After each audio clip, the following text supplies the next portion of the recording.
Rack, no rock, rack, no rock, rack, no rock.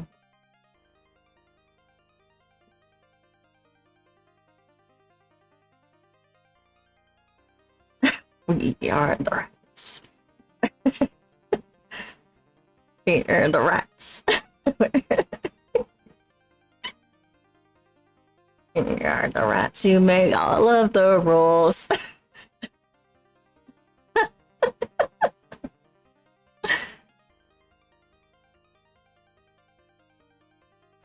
And that's what I use for mic testing.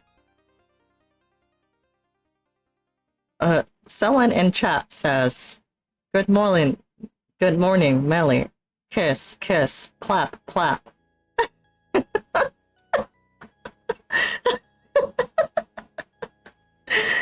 Good morning to you too.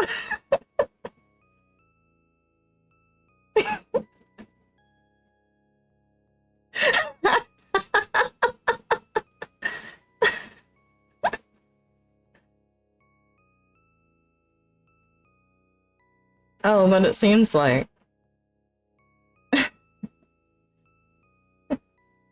it's actually working now, and I'm annoyed.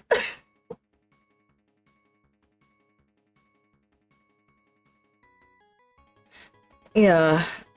I can't do a duo stream, but I'll upload it to YouTube later.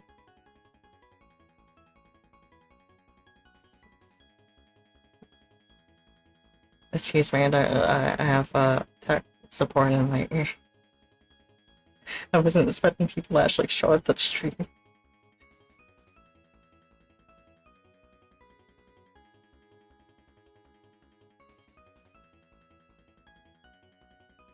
Hi, Vsauce, Michael here. Are your nipples broken?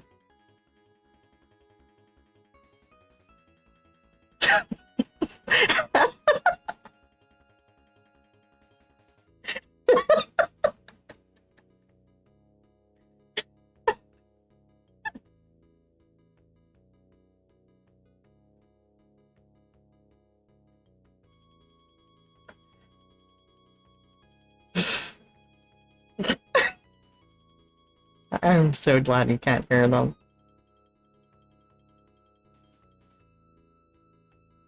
Yeah, it always pings. I can't stop it from pinging. I mean, I can, but I have to go back manually and, like, fix that each time. It's really quite annoying.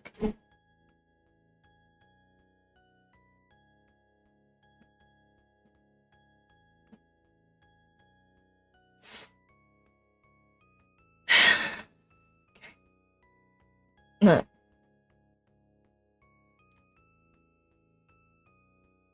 Oh no, Melon. Yeah,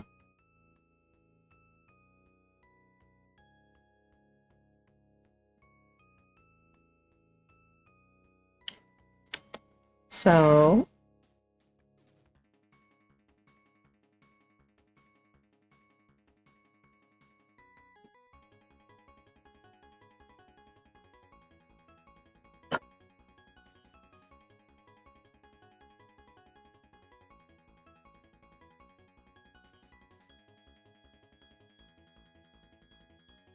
That's what everyone says. You say, like, there's... My melanin has been disintegrated by the sunlight. I've been...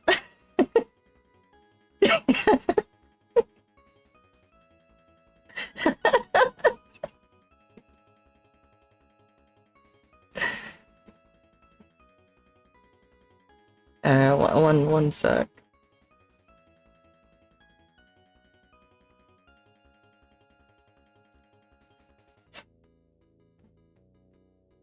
It's like, yeah, if you're allowed to do it, I'm allowed to do it the other way around. I do want...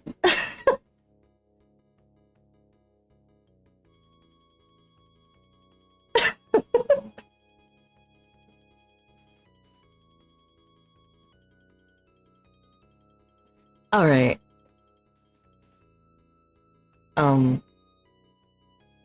Yeah, I'm gonna stream. Thank you.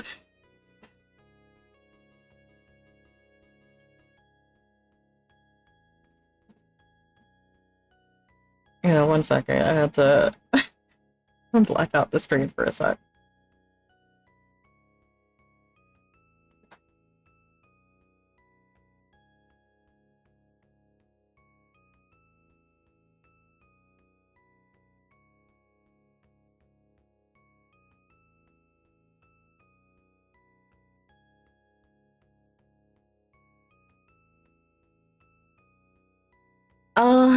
Right.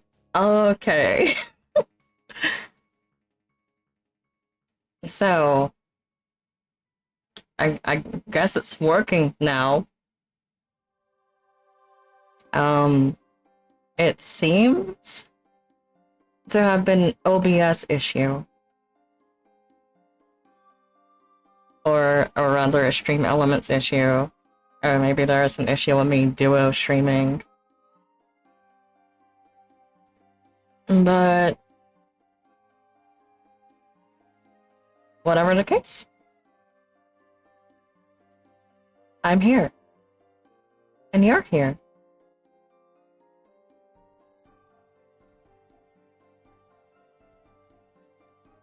We're here.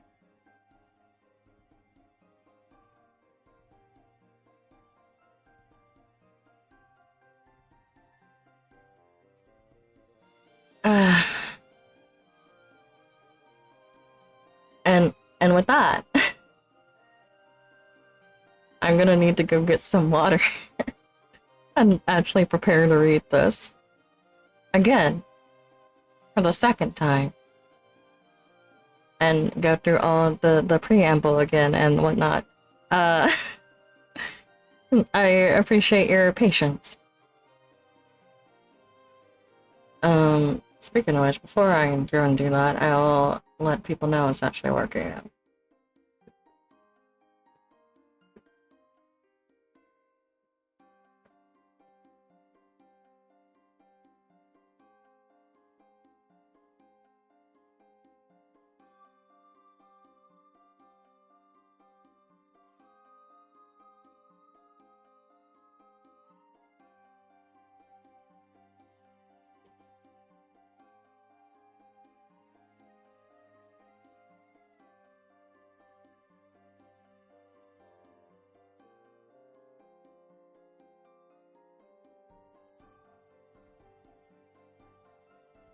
Um,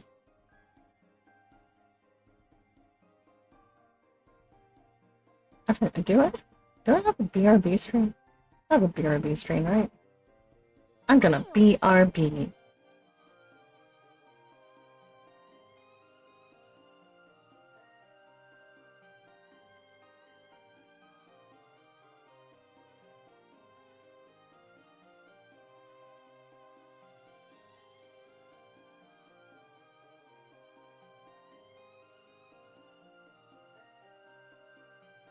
This is the right BRB screen. There we go. Okay.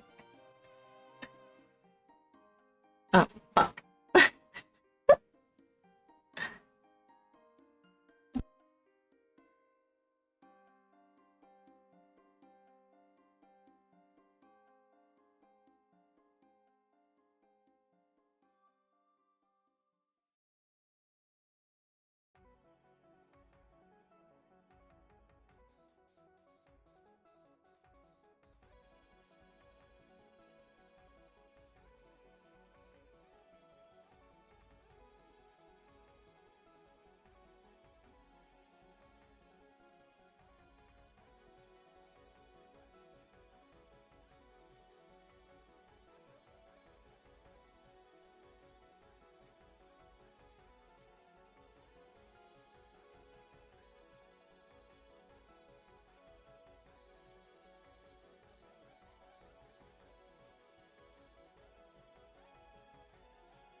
Okay. Excuse me. It's over 100 degrees without all this, um, streaming stuff on.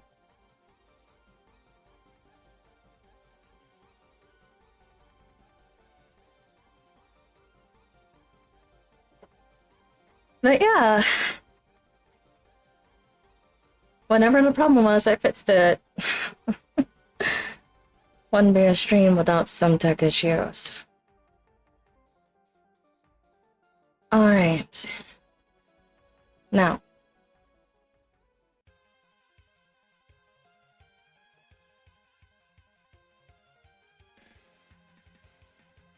Let me get the link for the book again.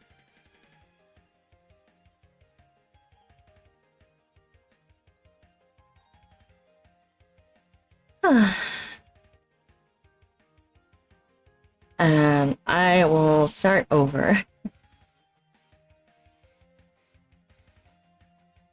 Yeah, Twitch demands scuff. OBS demands scuff. Everything demands scuff at all levels. But I'm nothing if not persistent. How do I sound, by the way? I assume I sound good. I tried to fix the settings beforehand too. No one responded. I probably should have taken that as some sort of indication. But that aside.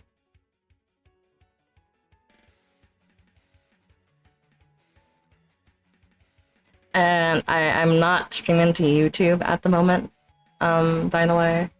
That might have been part of the issue previously. I'll try again, because I know some people prefer YouTube. It sounds grainy. Grainy. I'm gonna...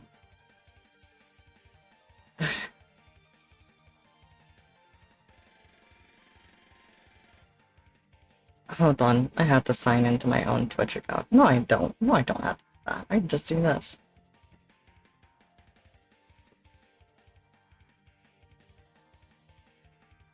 Yeah, it might sound grainy because of the AC running, and dying over there.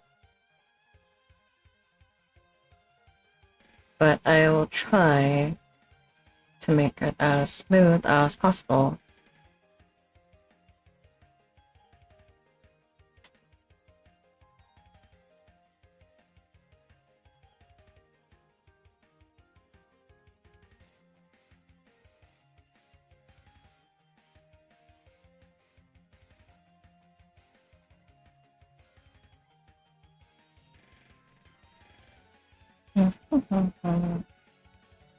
I'm just gonna pin the link to the Twitter and the book page.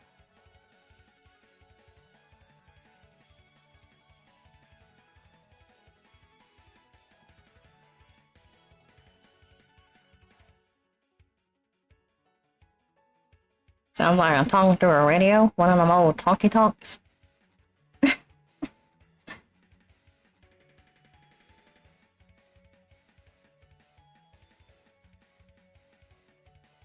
Hello, welcome to Melly Radio Show.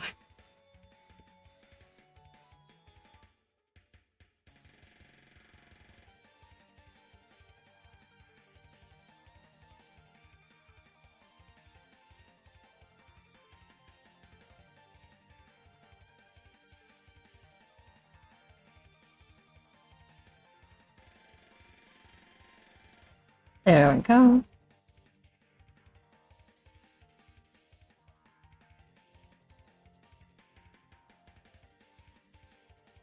Let's see.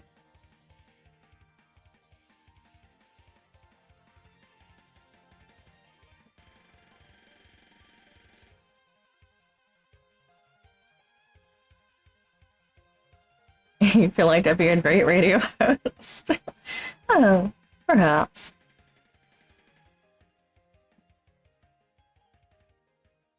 What would I do like?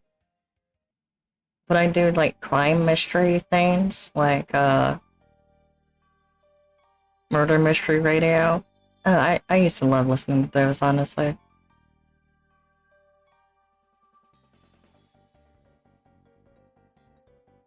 And kind of fit into the theme I'm going for.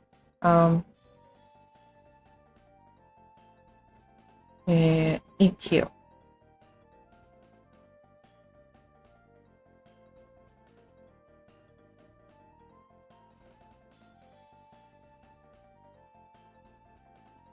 Hmm.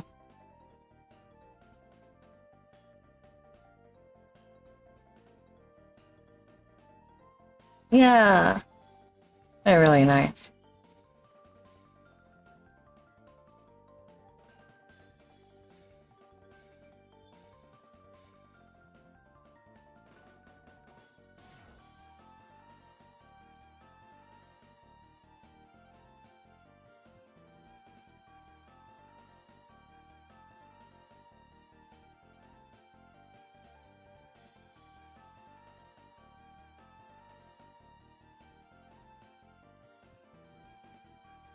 La, la, la, Ragnarok, Ragnarok, Ragnarok.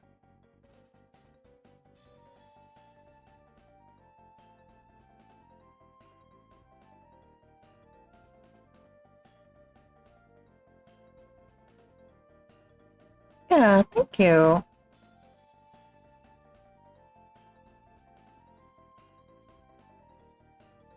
I appreciate you stopping by at all. And I hope you have good dinner. Um,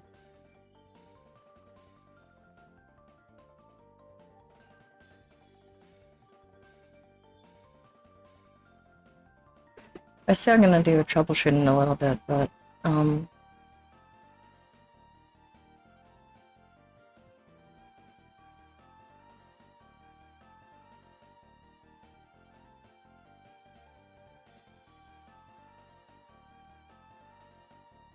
I'm gonna fix the audio 1 second.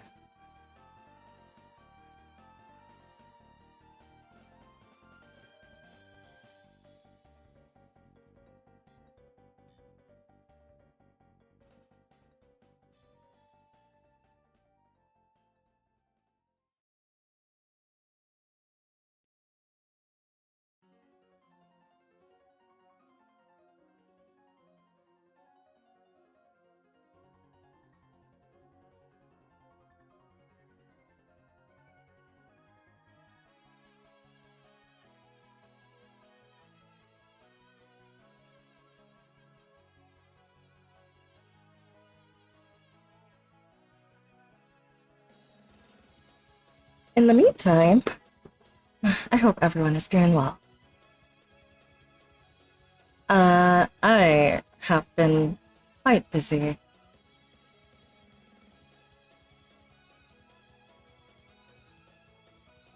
Oh, work has been quite stressful, but yeah, I am very happy I managed to fix my laptop. That is the reason I wasn't streaming for a bit, because I tried to stream and then my laptop was broke and all the drives are gone, so I didn't have any of my assets, so I'd had to start over. It was very demoralizing. Um, but I managed to recover everything and fix it.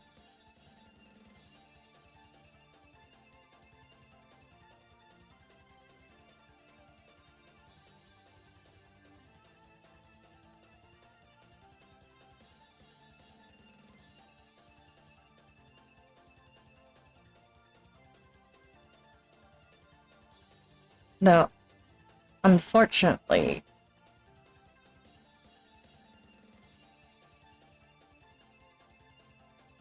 excuse me, if you heard an Armenian man in the background, that was not supposed to be through the stream. Okay, there.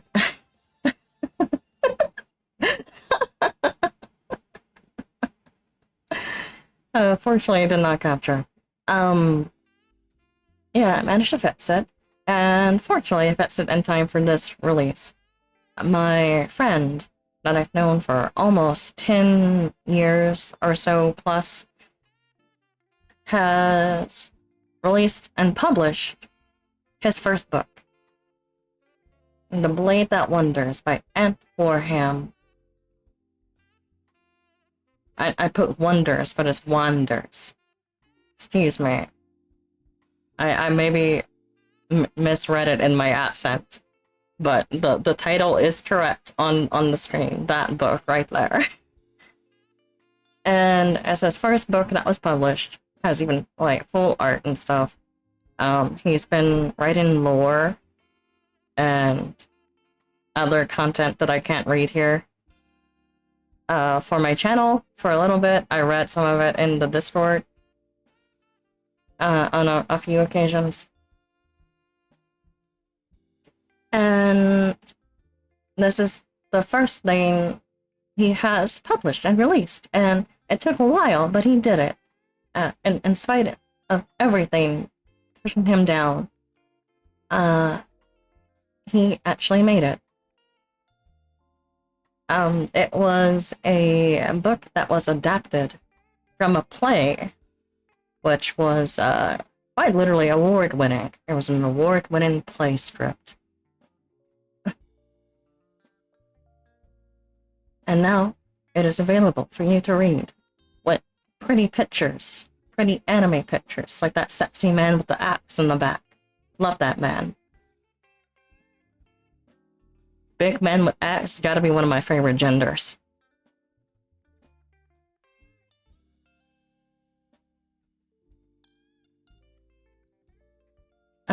Let's see.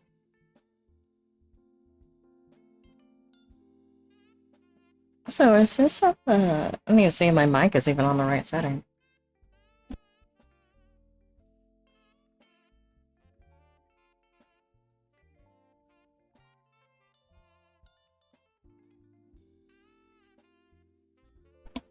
My mic was not on the right setting. It was in surround sound. That makes a lot more sense.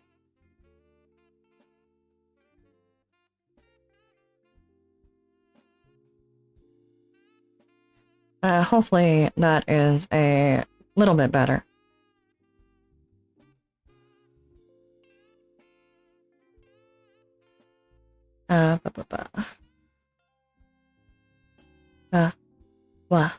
Ragnarok.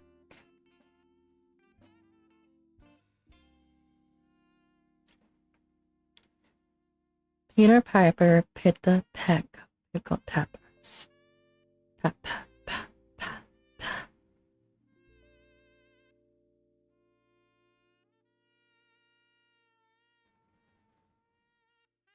pat. But the point is, I am very proud that he has actually gotten this far. He has another book in the works that I personally enjoy even more than this one.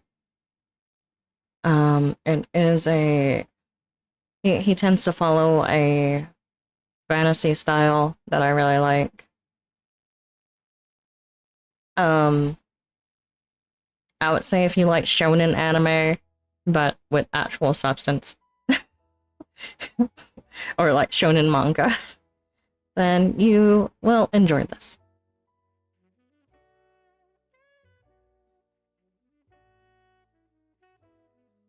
I am just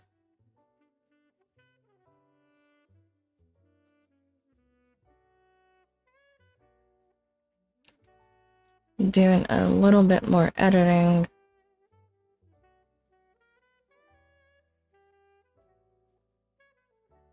Maybe lower my gain a little bit.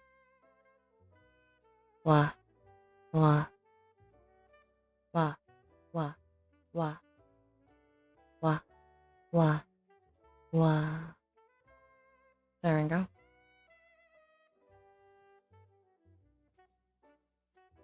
Is that right? Want to make sure this reading is nice and buttery smooth.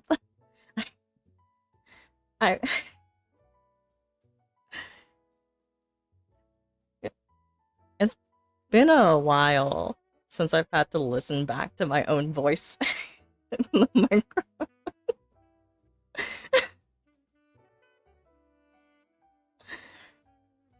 And is I hear my southern I hear my southern accent, and then because I'm hearing it, I lean into it more.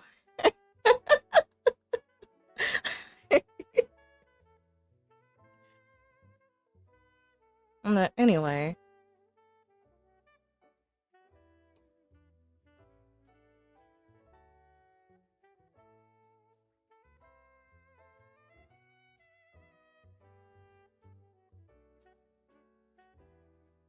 let's see. Input volume.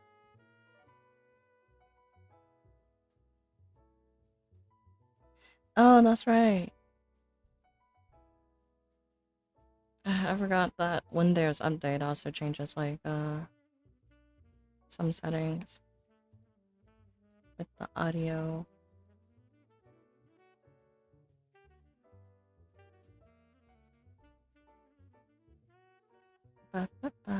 There we go.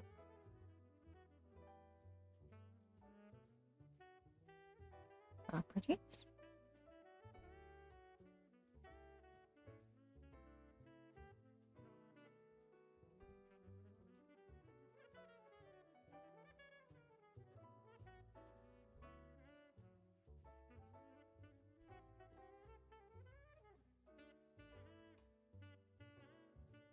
I hope everyone has been surviving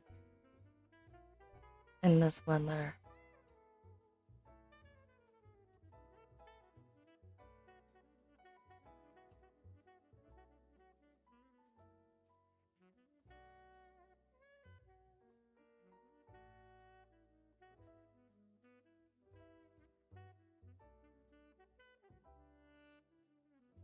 Yeah,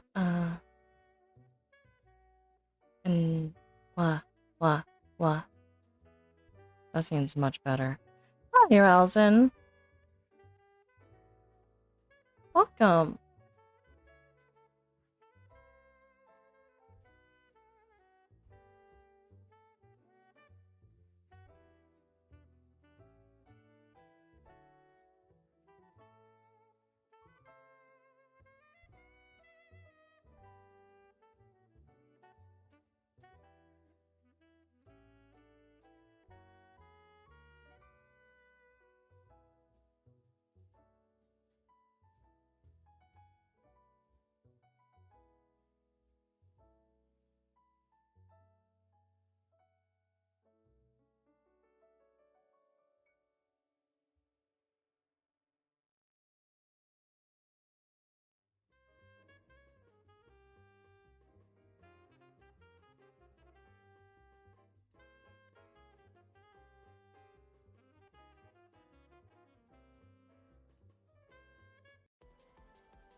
Mm.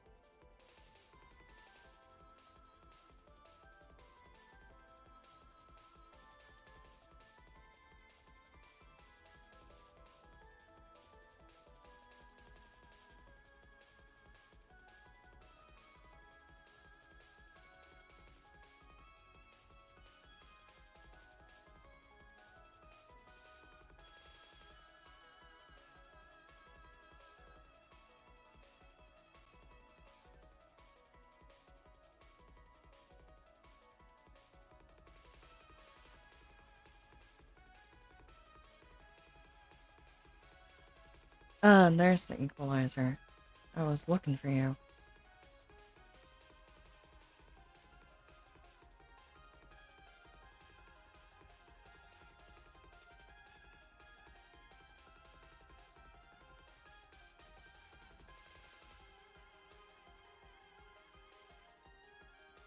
Wah, wah, wah, wah, wah. Oh, no.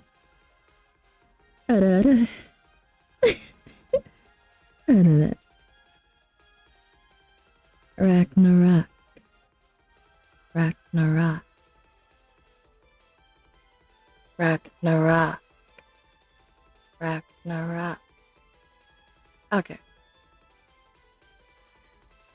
I'll do more fine tuning later.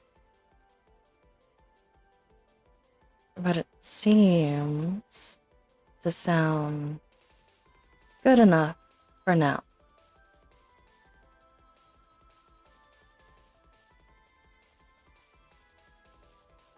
Ah. God, I'm so fucking sweaty. Anyway, let's get this started. Without further ado,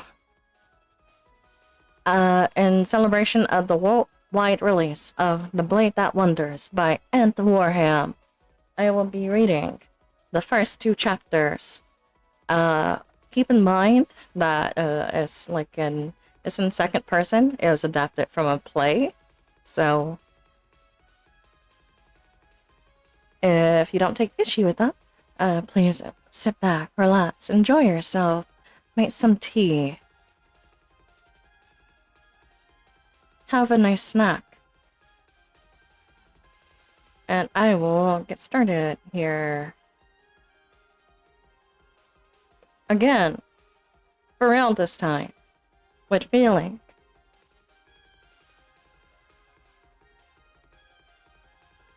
The first live reading of The Blade That Wonders by Ant Warham.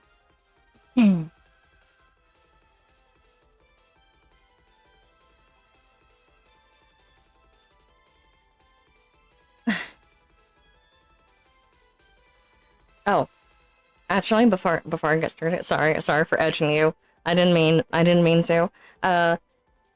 Do you want me to do the voices for each character, or should I just read it plain?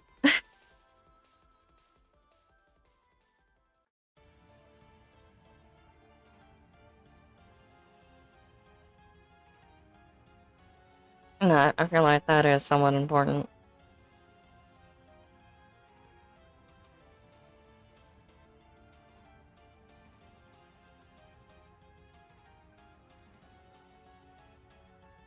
You know, I think I'll just read it plain. I don't, I don't want these characters to sound like cringy when, when I read for them.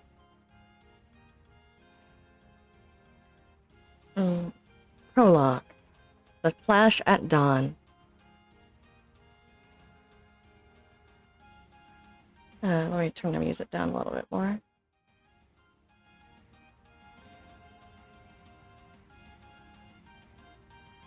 Decayed leaves crushed beneath light, rapid footsteps. The sound of breathing, steady and controlled, reverberated against the foliage of the forest. A teenage boy, thin yet handsome, was dashing through the brush. Small beads of sweat trickled down the boy's dark beige skin. Me too. While shaggy black hair flowed in rhythm each time he veered to avoid the trees. On his belt rested a sword within its sheath, gripped tightly by the boy's right hand as he ran. Not an inch of his surroundings escaped the acute gaze of his eyes. The stirring of a nearby thicket caught his attention. Immediately, the boy kicked off the ground to alter his momentum, leaping sideways whilst unsheathing his weapon. His blade collided with another just like it, wielded by the hands of an older man. The man was lean, yet undeniably muscular, with a hint of stubble along his jawline and hair hanging just past his shoulders. The man glared down at the boy past their crossed blades with his cold, light brown eyes. Undeterred by the drastic difference in their heights, the boy returned the expression kind as steel scraped against steel. Without a word, the two broke the deadlock between them and began engaging in a skirmish. The boy utilizing his small stature to evade the man's attacks. But the man's greater reach rendered every single counterattack from the boy completely useless. He grit his teeth. What could he do to overcome this?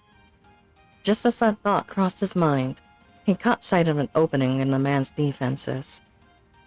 A small, yet obvious opening, practically begging to be exploited in their battle.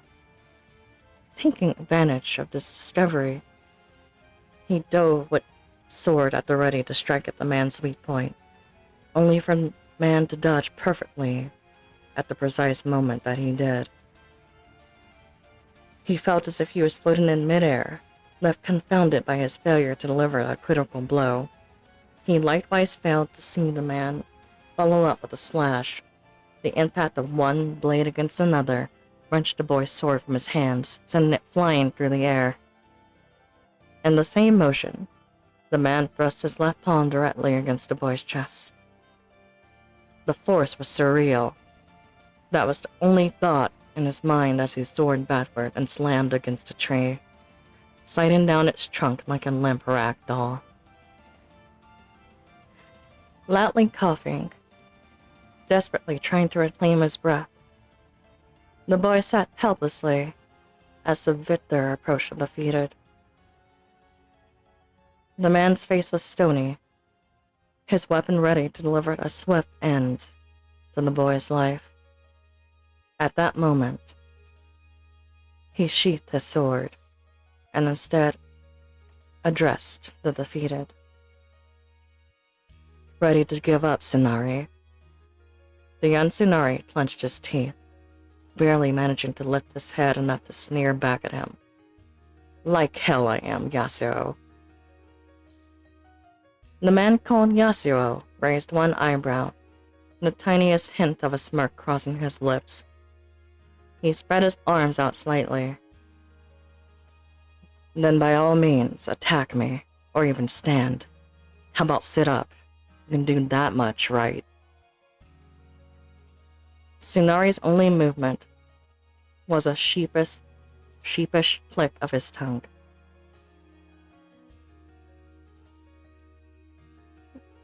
Yasuo turned away from him and began retrieving Tsunari's distorted weapon from the ground not far away. Wiping aside the dirt and leaves from the blade, he delivered his assessment. All you ever do is swing your sword as hard as you can. You couldn't even counterattack until I gave an opening myself. But the worst part is how you overexert your body until all it takes is a single blow to strike you down. Tsunari groaned and leaned his head back, unintentionally smacking it on the trunk of a tree against which he sat. A single blow? One hit from a guy like you. It's like a battering ram, for crying out loud.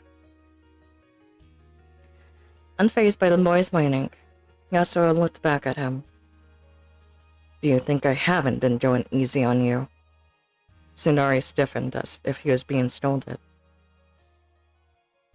Well, The man's expression darkened as he turned around to face him. Tsunari's sword having been cleaned of impurities, Yasuo raised the boy's weapon horizontally out in front of him. Leaves began to scatter. Trees creaked as if straining against an increasing weight. The very air started to quake as an unseen power poured forth from Yasuo's blade. A heavy wind burst from the area around them as the ground itself rumbled lowly beneath their feet. Tsunari lurched forward and threw his hands up. I get it. Satisfied, Yasuo relaxed his body. The invisible force that had been assailing them dissipated completely. Oh, good. It looks like you can move again. In that case, let's have something to eat. He casually tossed Ari's sword down next to the boy.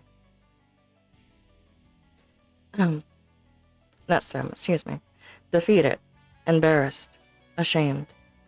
With so many feelings coursing through his brain, Tsunari could only stare bitterly at his weapon. However, the moment he looked back up, the negativity within him instantly eroded away.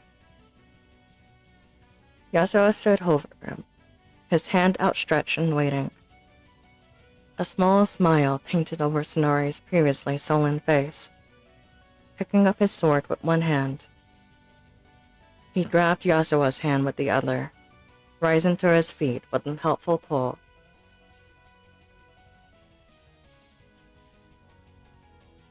Before he could even finish dusting off his clothes, Yasuo had already begun to walk away. Taking notice of the rapidly increasing distance, Tsunari quickly fumbled to sheath his weapon, and began jogging to catch up and walk at the man's side.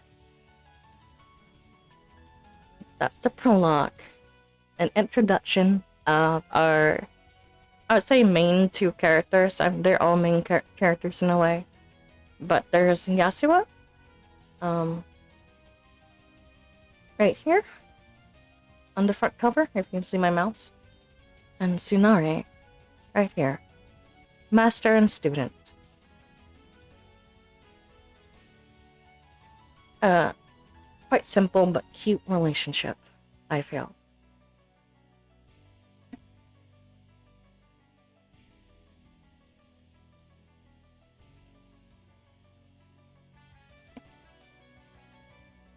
And yeah, I think it is a nice introduction of the characters, as you can probably tell from the imagery as well, from the pictures. There's a lot of full art in the book depicting these characters. All professionally done. Which is a nice, neat little touch that I didn't think would be in the full version.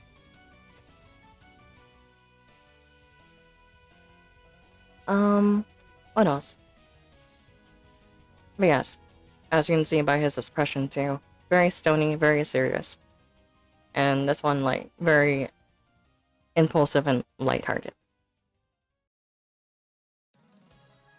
I feel like the artist depicted them very well.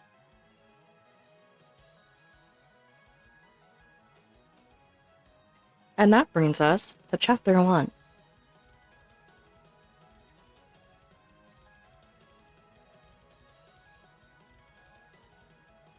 I'm gonna, let's see.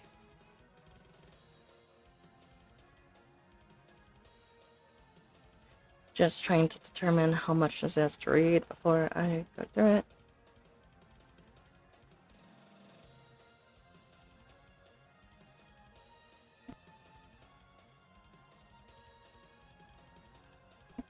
So I don't wear my throat out. Chapter 1. Boy Meets Girl.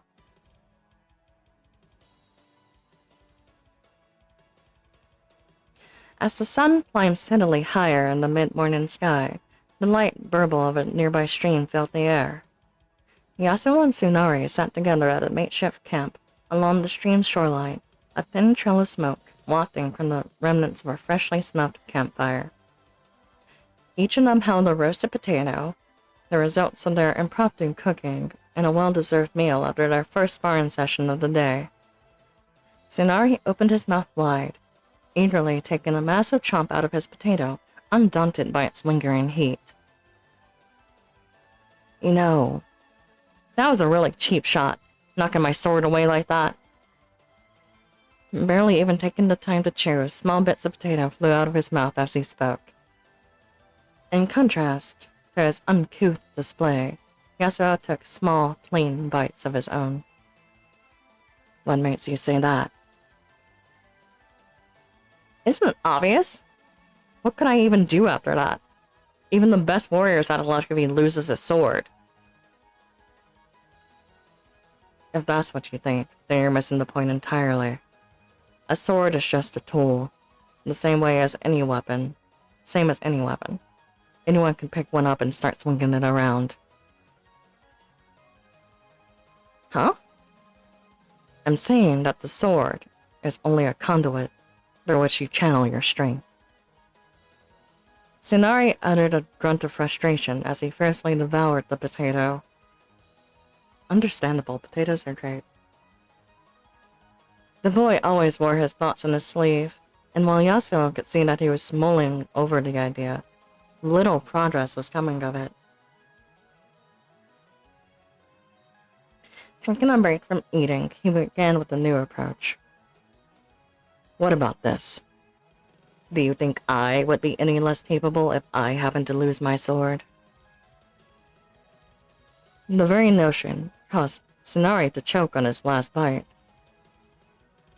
The potato finally enacting its vengeance on the boy for his callous massacre, leaving him coughing for air. No way! You'd be a monster whether you were barehanded or bare naked. Yasuo leaned his head against his free hand. My point is that you have to be able to hold your own regardless of the circumstances. Whether you have your weapon, someone else's weapon, or even nothing at all. Managing to force the vengeful hunk potato down his throat and catch his breath. A realization suddenly dawned on Tsunari. Come to think of it. Come to think of it. You did do that shady ground thing while you were holding my sword. With an exasperated sigh, Yasuo returned to his meal. In the meantime, Tsunari took an uncharacteristic pause from his eating to chew on his thoughts instead. Hey, Yasuo, that power of yours. As his words trailed off, Yasuo glanced over at the boy from the corner of his eye. Does it scare you? Immediately sent to a fluster, Tsunari's hand slipped off his potato, sending his breakfast plummeting to the ground and rolling along the dirt. Like hell I'd get scared. I was just wondering if I could ever get strong like that. Indifferent to the boy flailing his arms and shouting, Yasuo calmly took another bite, staring at the flow of the river. I suppose it's possible. Those 4 words caused Tsunari to perk up instantly. For real? What do I have to do? Yasuo turned toward the enthusiastic boy, a sober look in his eyes as he prepared to divulge the ultimate secret. Start paying attention when I lecture you, and apply it to your training for once. Tsunari sheepishly looked away. No, well, yeah, but even though I'm pretty strong, I still can't do the shaky ground stuff. Stop calling it that. After firmly rejecting Tsunari's naming convention, Yasuo tilted his head up. There were a few clouds in the sky that morning. And beyond them was a deep, endless blue. At any rate, that ability isn't something I can teach you. Following that proclamation, Tsunari's shoulders slumped in dejection. Seeing the boy deflate for the second time the same day, Yasuo shook his head and clarified. I'm not saying I won't. I'm saying I can't. Even if I explain the principles, whether you could do it or not isn't a matter of strength or discipline. It was a simple excuse, but it was enough to rekindle the excitement and motivation within Tsunari's heart. Oh, come on! At least give me a hint. Yasuo quickly found his small effort to cheer Tsunari up, backfiring against him. In spite of his attempts to shrug him off, the boy continued to hold out for the answers to his unending questions. Cornered by the onslaught of youthful enthusiasm, Yasuo took his final bite and acquiesced. To be concise, it's like turning yourself into a blade. A blade?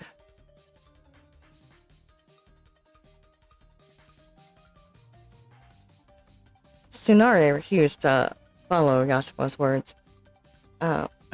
Excuse me. Refused to allow— I need a drink. 1 second.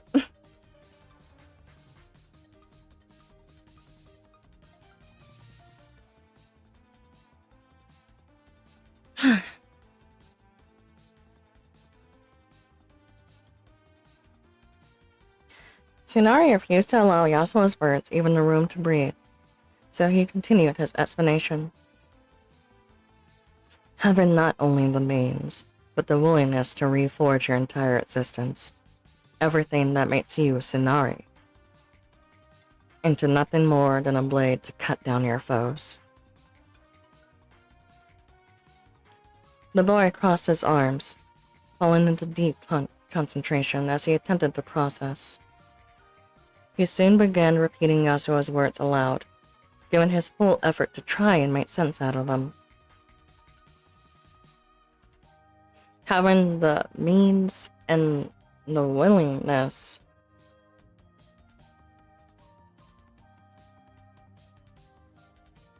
Becoming a weapon yourself? His brow furrowed from the strain of his contemplation. Becoming a weapon myself. The corner of Yasuo's mouth curled into a slight smirk. You're not getting it at all, are you? I am not getting it at... Hey, come on! Tsunari leapt to his feet and shook his fist, his cheeks reddening from the realization that he was being mocked. Kinda yet, Yasuo shrugged his arms and stood up. Like I said, it's nothing like learning sword techniques or battle tactics. Two areas you can definitely stand to improve on, for that matter. He delivered the latter half of his statement with the stern tone of a teacher disciplining his student.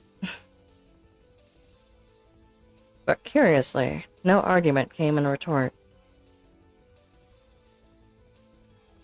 When he looked back, he saw the boy practically beaming in reverence. Powers like yours. It's amazing, you know?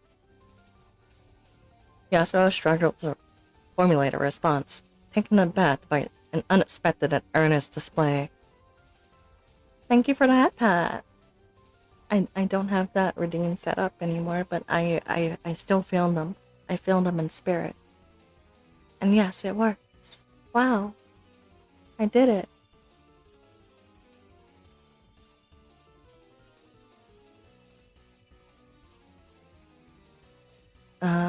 Failing to find his words, instead turned sharply away from him to hide the smile budding on his face. Wash your face when you're done. That simple order given, Yasuo walked off toward the bank of the stream. At the same time, his words made the boy acutely aware that his potato had been lying in the dirt and growing cold for some time. Tsunari frantically began trying to salvage what remained of his breakfast.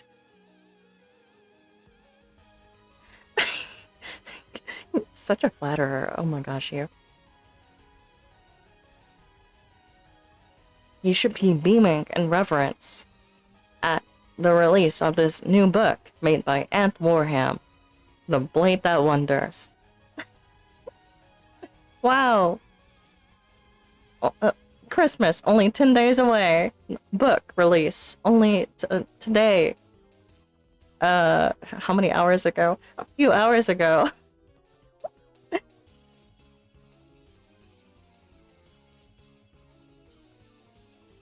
A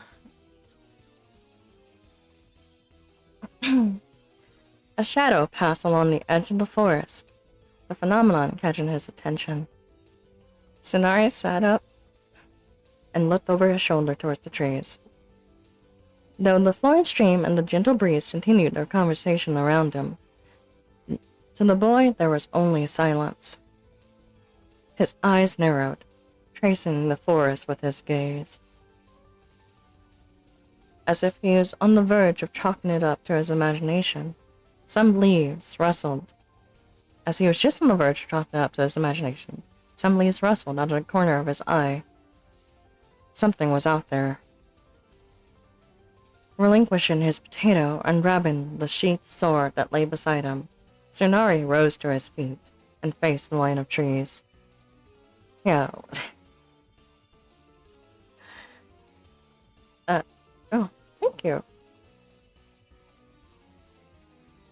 A wolf drawn in by the fire. Or maybe. He heard the sound of twigs snapping. As if aware that it had been spotted, the shadow appeared again before vanishing deeper in the forest in an instant. Maybe you wanted a piece of me instead.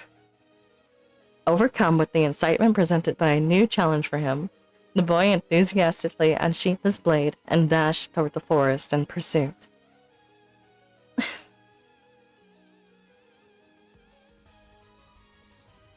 As he made his way deeper, Tsunari caught sight of an obscure form moving through the trees. It was fast, he thought, but not as fast as him. Breathing in steadily and focusing on which muscles were most needed in that moment, just as Yasuo had taught him, his running speed doubled, and he quickly bridged the distance between them. I got you.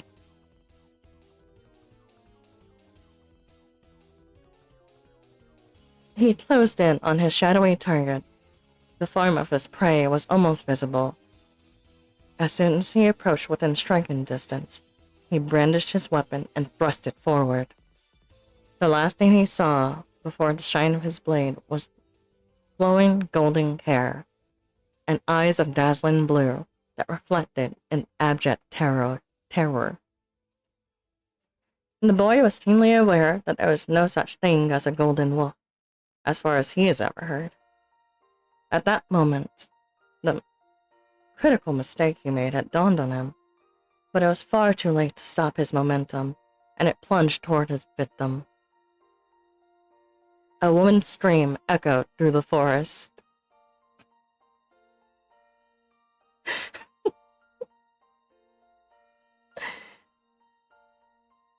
The next thing Tsunari knew, he was frozen in his tracks. When he looked up, his eyes met those of Yasuo, ominously glaring down at him. The man stood tall before the boy, right hand gripping the bare steel of Tsunari's blade and halting its movement completely. The sharp edge burrowed deep into Yasuo's palm as streams of blood spilled out from between his fingers, running down the length of the blade. Golden...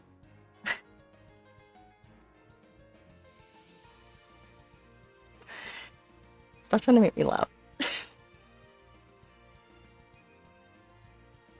Behind Yasuo, only inches away from the lethal tip of the sword, was a young woman in a lavender kimono, crumpled to the ground and covering her head and shaking. Tsunari was crushed by the weight of what he almost did. I didn't mean to. Yasuo released the blade from his grip, a copious amount of blood pouring from the open wound before he closed his fist. He looked down at Tsunari only momentarily.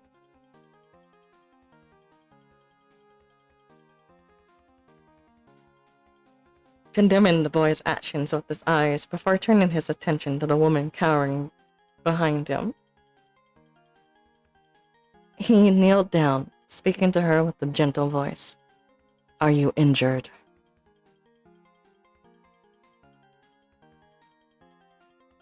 Reacting to his voice and realizing she had yet to be stabbed, the woman cautiously raised her head to look at Yasuo. His uninjured hand was kindly extended out to her, for he was concerned that the sight of the injury would be too gruesome and only further traumatize her after such an ordeal. I don't have anything of value. She spoke softly, eyeing Yasuo's gesture with suspicion. We're not thieves. Was it possible the hand before her was not one of expectation but of aid? The man's voice, filled with a strong yet gentle authority, was strangely reassuring. Slowly, and with some trepidation, she began to sit up.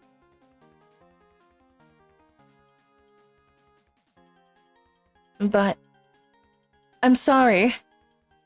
The harsh bellow of an apology from the boy behind the man immediately startled her, her shoulders jumping from reflex. As she leaned to the side, she saw Tsunari on his hands and knees in the dirt, prostrating himself before her. His face had gone pale with horror, and his eyes widened. His widened eyes were fixed on the sword in his hand. The blade, which was thoroughly painted with the blood of his mentor. It was a mistake. I thought... Yasuo ignored the boy's desperate pleading. To him, they were nothing but meaningless attempts at justification. Tsunari's thoughtless, impulsive actions almost led him to take the life of an innocent woman. Such was the mistake, which required severe reprimand. But now was not the time.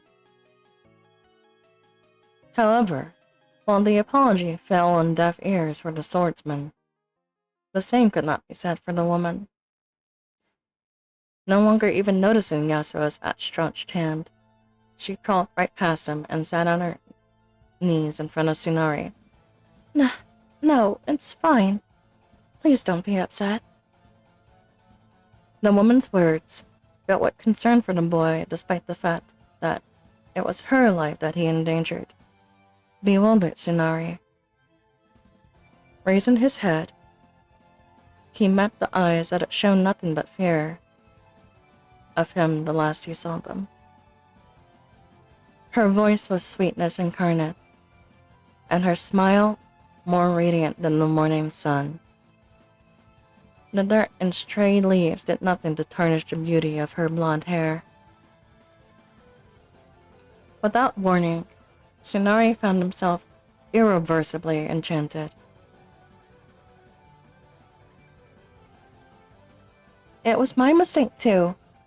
I should have called out to you instead of running away. That makes us even, right? At a loss for words, the boy simply nodded.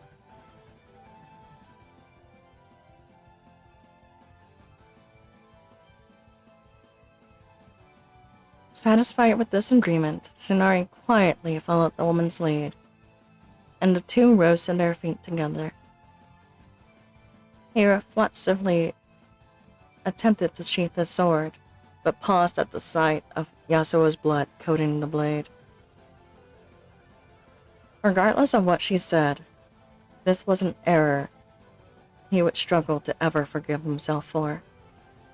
Swallowing the self-hatred pulling in his throat, he finally slid the weapon into its sheath. His moment of hesitation did not go unnoticed by the woman. Though she was bruised from falling over herself as she fled, she was otherwise uninjured. Then whose blood was upon the blade? She turned and finally saw the blood dripping from the hand. The tall man attempted to hide. Oh God, you're hurt. Tsunari watched as she rushed back to Yasuo and took his injured hand in both of her own. The deep gash ran through the length of his palm. Because of his thinking, he angled himself in a way that he grabbed the blade with its edge to his palm. If not for his skill, he would have lost most of his fingers, at the very least. This is nothing. Yasuo closed his hand and tried to pull away from her, but the woman maintained an unusually strong grip on him. Ignoring his discomfort, she retrieved the cloth from her kimono and placed it over the wound. Observing the closeness between the two of them, Tsunari looked away, almost inaudibly clicking his tongue. This is my fault. Please let me repay you for saving me. My village isn't far, and I can treat your injury there. The expression on Yasuo's face betrayed his uncertainty. Having to deal with Tsunari was one thing, but the woman's assertiveness only moments after nearly ending up a casualty, left the man exasperated before it was even midday. He looked over at Tsunari, who eagerly nodded to him. With a sigh of defeat, Yasuo finally acquiesced. It can't be helped. Sure, we'll take you up on that offer. Having earned her victory, the woman smiled brightly.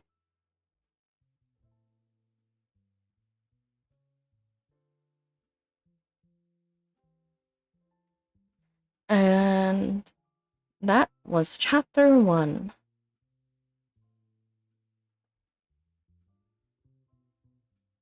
I am tempted to read more so that you could get a proper introduction of the woman, but I think that's best saved to be read and enjoyed, and yeah, yeah.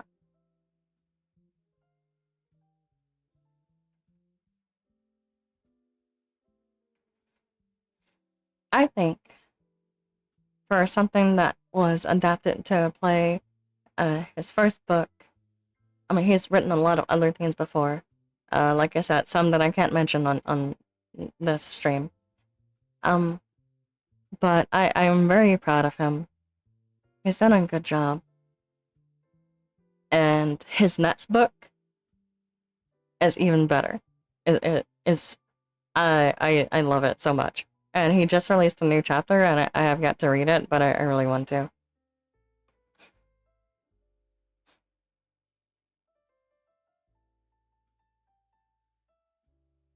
I'm not gonna say it's Dan Brown, but the first step, the first and hardest step, is to actually put this stuff to paper, and he actually got it published, and it was a joy to read.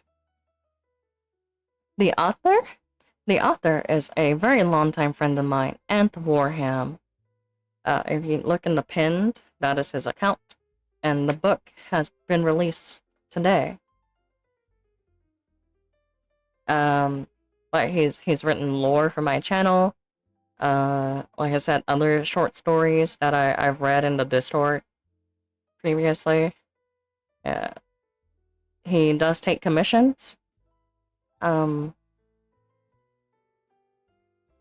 it's one of those stories I did commission him for, and people seem to have enjoyed it when I read it. So, yeah, he is quite a talented writer, only limited by his ridiculous work schedule, uh, as we all are. Um, if he could do this full time, or if he could write more, I would be I'm would be very excited to see his progress. Yeah, everyone says they're gonna do a thing. It's like, I'm gonna write a book one day, and then they never do it. And I'm proud of him. And it even has full art. It has full art, guys.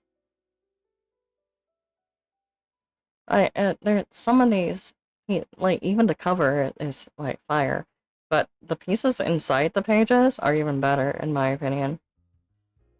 And that artist is illustrated by Clems. If you want to look them up too.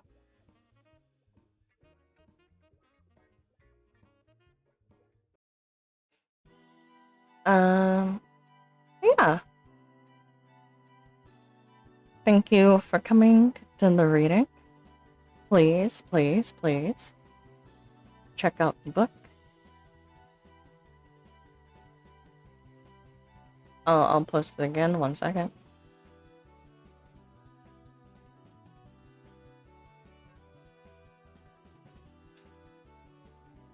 And as for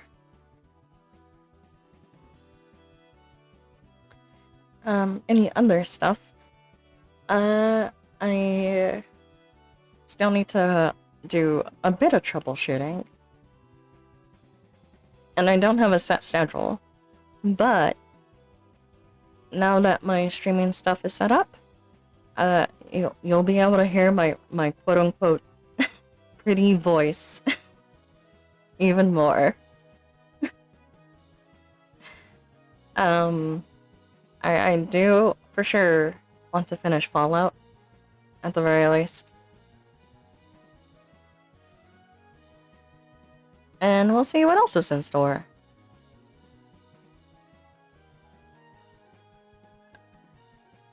I'm not doing this as like a set schedule thing, but just if I happen to be available.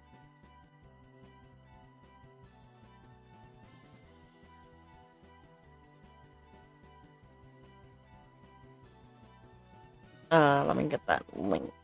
It won't let me post it on OBS because it says I'm not logged in, which is really, really silly, but...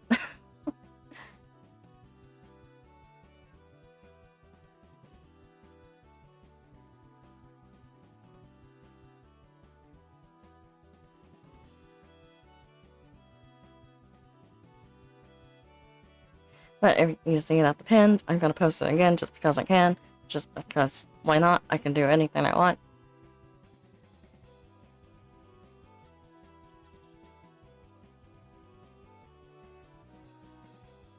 God, it's so hot in here.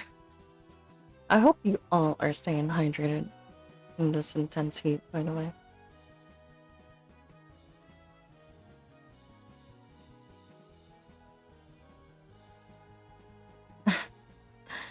More Melly streams.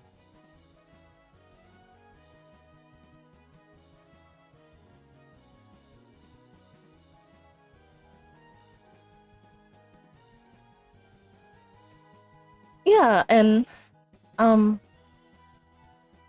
it's really hard because, you know,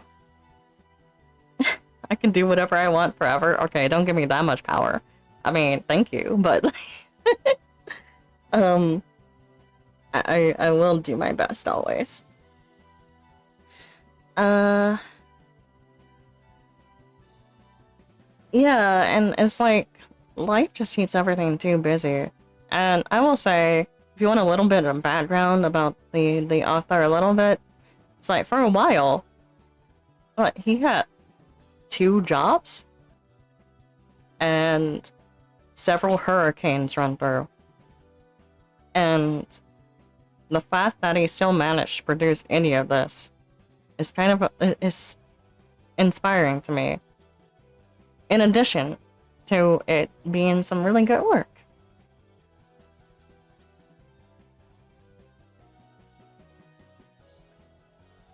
Yeah, I believe there were like 2 hurricanes that ruined his home.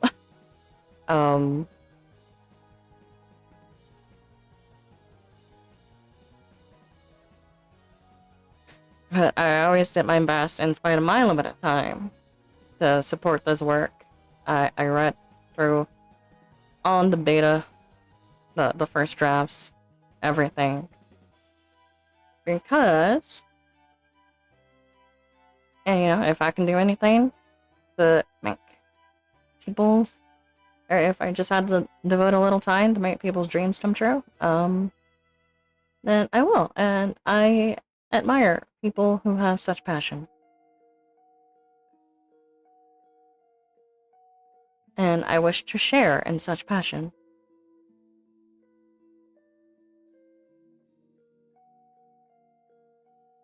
Yeah, 2 hurricanes is a lot of hurricanes.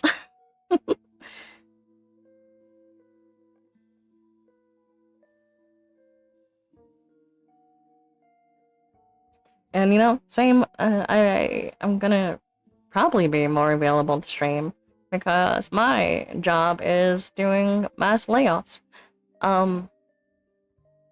Life will hit you with many a type of hurricane when you least expect it. And yeah, I've been dealing with extreme anxiety, interpersonal stuff, etc., etc. But I'm still here.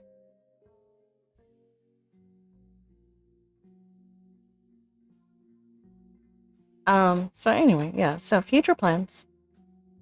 I am gonna think about doing some Fallout. Some more Fallout New Vegas.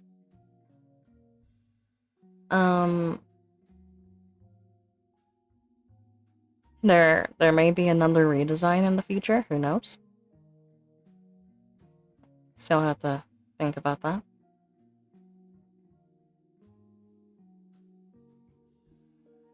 And yeah, I would say until then, I hope all of you have a wonderful night. If you have any questions about the book, I'm pretty sure I went over things. But if you have any questions about the book, or you like Uh, it's weird calling him Anth. I usually call him by like a nickname, so it's weird actually saying Anth out loud. But if you like his business card or you want to commission him or anything like that, let me know. You can get some good, not AI generated content. Some really good stuff. If you need, like, for example, it can be anything, a spicy story, a serious story, a fantasy and stuff. He does very much like monster women. So if you want monster women, he do it for you. Loves monster women. In fact, he's the one who got me into monster women. Actually, uh, with the visual novel I read a long time ago.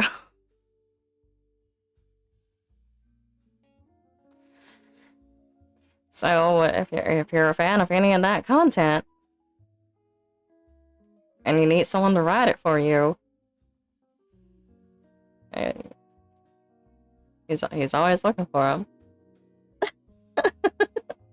Yeah, it's all them.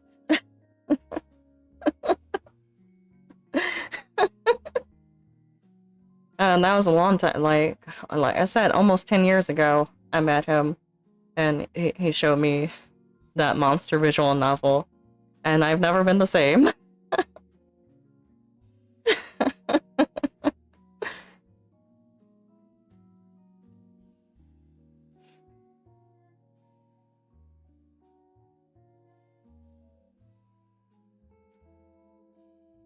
uh,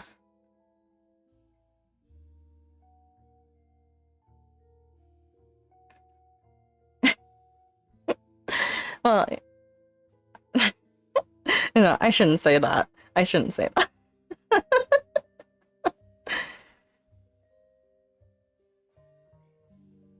But yes.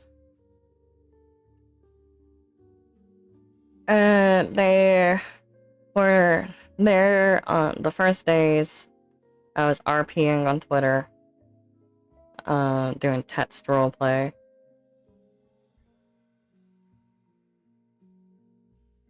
But I didn't seriously get into the monstery aesthetic until I read that visual novel, which I might go back to eventually. Wouldn't that be kind of a... Like... No, I definitely couldn't stream that in a lot of places. Now that I think about it. But yeah, um... so if you ever need any of that, this is your guy. He writes really good scenes.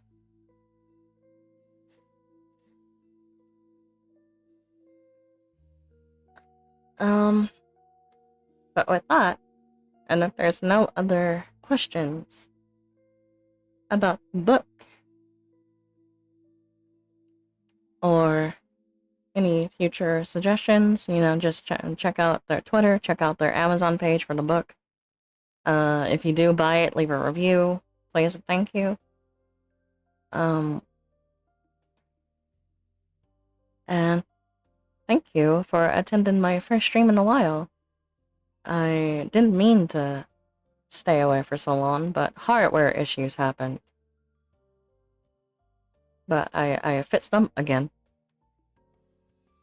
Because, like I said, life throws you hurricanes. Or two of them.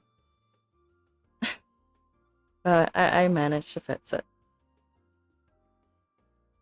Yeah, of course. I'm always surprised by the attendance. And humbled.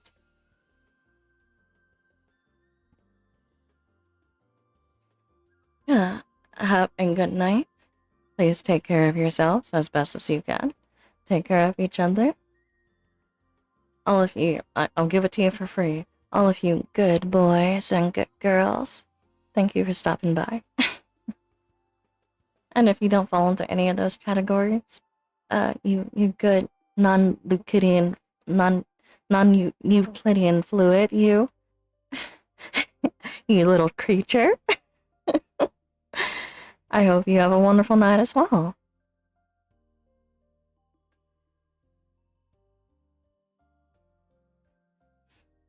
And bye-bye for now.